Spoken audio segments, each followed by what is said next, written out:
Welcome back. The first level of gene regulation that we're going to talk about is going to involve DNA packaging. All right, something that's different between eukaryotic and prokaryotic cells. Eukaryotic cells are going to have proteins that it's going to wrap the DNA around, okay? And those proteins are called histones. Now, there are multiple different histones. There are like, I think, 7 or 8 of them. Not worried about you knowing that, okay? What I'm going to do is I'm just going to draw a generic circle here.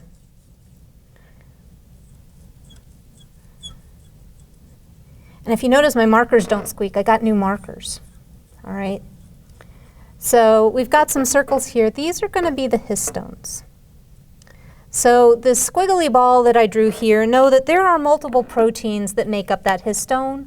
I'm not concerned that you know the name of them, all right? In blue, now what we're going to have here, this is going to be our DNA. And I didn't draw it double-stranded here, but our DNA is double-stranded.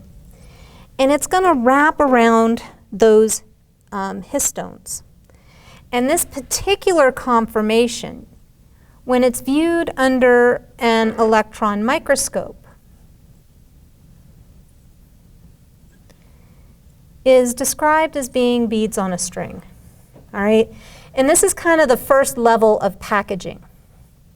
All right? When things are open like this is when transcription can happen.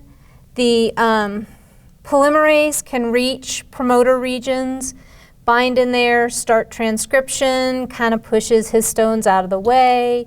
So when it's open like this, we can have transcription happen. But what we get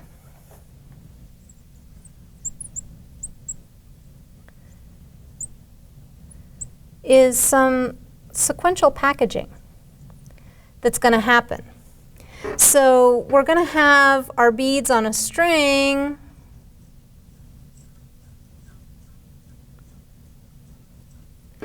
You know, kind of, and I'll just draw these as yellow dots now, kind of coil up. And those coils then are going to continue to wrap until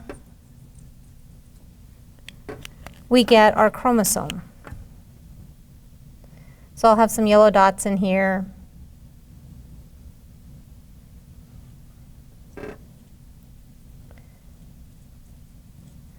So our chromosome is completely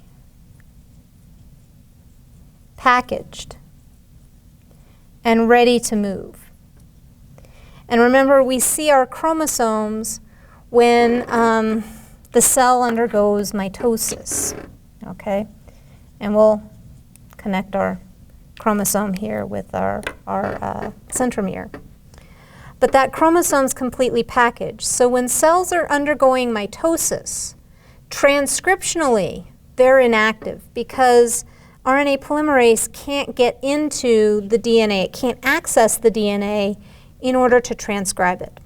Okay, so we've got a sequential packaging that happens. We're going to wrap kind of those histones and DNA together.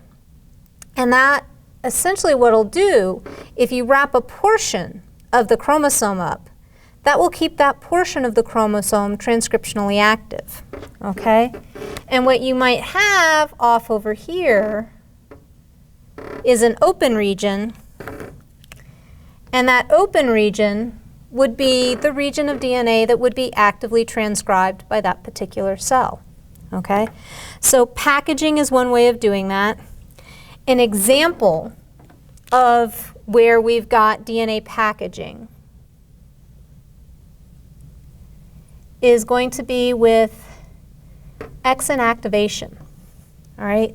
Because females, human females, receive 2 X chromosomes. We get 1 X chromosome from our mom, 1 X chromosome from our dad. We only need the genetic information that's on one X chromosome. So what happens?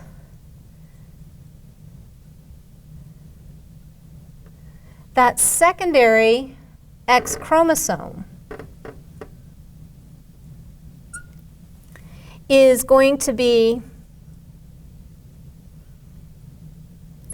permanently inactivated. All right? And we can actually visualize that inside female nuclei.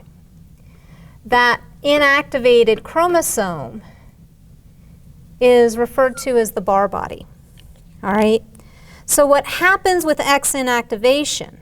We take our chromosome packaging a step further. So with X inactivation, we've got our chromosome here. This will be our X chromosome.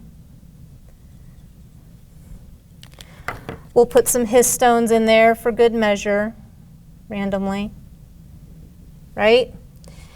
What X inactivation does is there is a gene called Exist. Exist encodes an RNA. And what Exist does, I'm not quite sure how I'm going to draw this around here, but kind of go like that. That Exist RNA wraps around that second X chromosome, and that's going to keep that particular X chromosome permanently inactive. All right? And that process of X inactivation occurs very early in embryonic cells. All right? Best example to see this is going to be with cats, because if I can tie something to animals, I love animals. So it's neat to see this happen. All right? If you've ever seen a tortoiseshell colored cat, okay, that tortoiseshell colored cat is something that is unique to females in cats, because with cats, the genes for color are carried on the X chromosome. So what that means, really realistically with cats, you get more color associated with female cats than you do male cats, because male cats have one X chromosome, female cats have two. Now, in the cells of the embryo of the cat, it's random as far as which X is inactivated. So with tortoiseshell cats, what you see, some cells are going to have the orange color inactivated, and the black will be present. In other cells, the gene for black coloring for the cat fur will be inactivated, and the orange color will be activated. That's what gives you that mottled coat color that you see with tortoiseshells. They've kind of got a splotchy mix of black and orange. That because coat color travels on the X chromosome and you've got two X chromosomes in females, tortoiseshell cats almost always are female. If you have a tortoiseshell cat that is male, typically it's going to be a cat that is actually XXY. Okay? Interesting factoid. But it's neat to see how that happens. Okay, and I've got a picture in the PowerPoints that shows that a little bit better. But X inactivation, that would be a way of permanently turning off kind of gene transcription. When we go through mitosis and meiosis, transcription gets shut off. Typically in most cells, you're going to have some regions of the DNA that are going to be open to transcription, and you're going to have areas of the chromosome that are going to be closed. They're going to be too tightly packed for the RNA polymerase to get in. So that's kind of how we control gene transcription at a level of packaging of the DNA. Hopefully that makes sense. If you have any questions, please let me know.